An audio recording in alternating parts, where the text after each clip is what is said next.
Assalamualaikum warahmatullahi wabarakatuh. Perkenalkan, saya Ziana. Di sini saya akan menyampaikan kisah inspiratif dari sahabat Rasulullah SAW. Saat Rasulullah melakukan hijrah ke Madinah, beliau singgah di Quba, di sebuah tempat pinggiran Madinah selama 14 hari. Selama itu beliau membangun masjid pertamanya. Kemudian sesampainya di kota Madinah, seluruh kaum Ansar bersemangat menyambut kedatangan Rasulullah dengan membuka pintu rumah mereka, berharap beliau berkenan tinggal di kediaman mereka. Namun Rasulullah SAW bersabda, biarkan unta ini berjalan karena ini mengikuti perintah dari Allah. Hingga akhirnya unta tersebut berhenti di depan rumah Abu Ayyub Al-Ashari. Sejak saat itu rumah sederhana itu menjadi tempat tinggal Rasulullah SAW. Rumah Abu Ayyub terdiri dari 2 lantai. Awalnya Rasulullah tinggal di lantai bawah, sementara Abu Ayyub dan istrinya tinggal di atas. Namun pada suatu malam Abu Ayyub dan istrinya tidak bisa tidur. Mereka merasa tidak pantas berada di lantai atas, sementara Rasulullah berada di lantai bawah. Bahkan Abu Ayyub berjalan pelan di pinggir ruangan, takut debu jatuh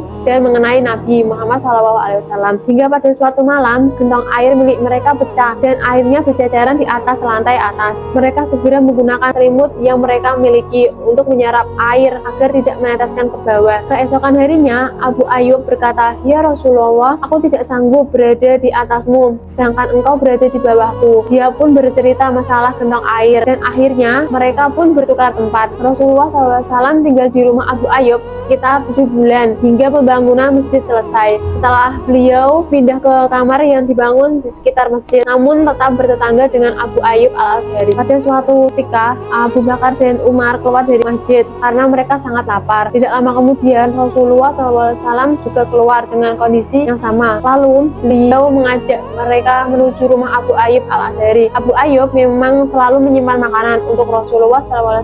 Saat Rasulullah dan para sahabat tiba, mereka disambut dengan ramah dan dijamu kurma segar. Abu Ayyub juga hendak menyembelih kambing untuk mereka makan. Namun Rasulullah berpesan, jangan menyembelih hewan perahan tersebut. Maka Abu Ayyub pun menyembelih kambing muda dan meminta istrinya untuk membuat roti. Ketika Rasulullah SAW menikmati hidangan tersebut, beliau meneteskan air mata dan bersabda, "Demi zat yang jiwaku berada di tangannya, sesungguhnya ini adalah kenikmatan yang akan ditanyakan kepada kalian pada hari kiamat. Jika kalian mendapatkan makanan seperti ini, maka ucapkanlah Bismillahirrahmanirrahim. Dan jika kalian telah kenyang, ucapkanlah Alhamdulillahirabbil alamin." Kemudian Rasulullah SAW berkata kepada Abu Ayyub, "Datanglah kepadaku besok." Rasulullah memberinya seorang hamba sahaya seraya berkata, "Berbuat baiklah kepadanya, wahai Abu Ayyub. Kami tidak melihat darinya kecuali kebaikan selama bersama kami."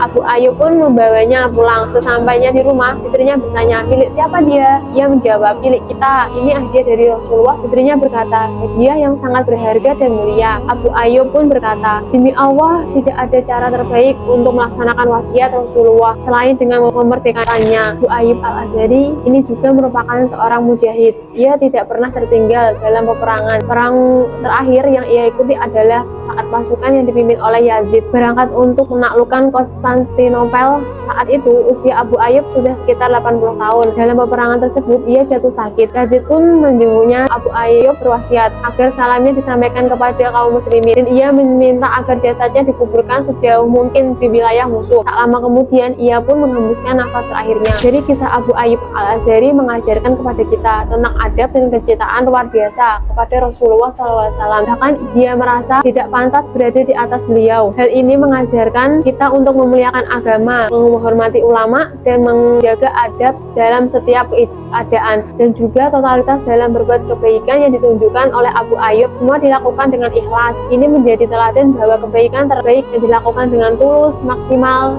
dan tanpa perhitungan duniawi. Sekian dari saya, semoga kisah inspirasi tersebut dapat bermanfaat untuk kita semua. Terima kasih. Wassalamualaikum warahmatullahi wabarakatuh.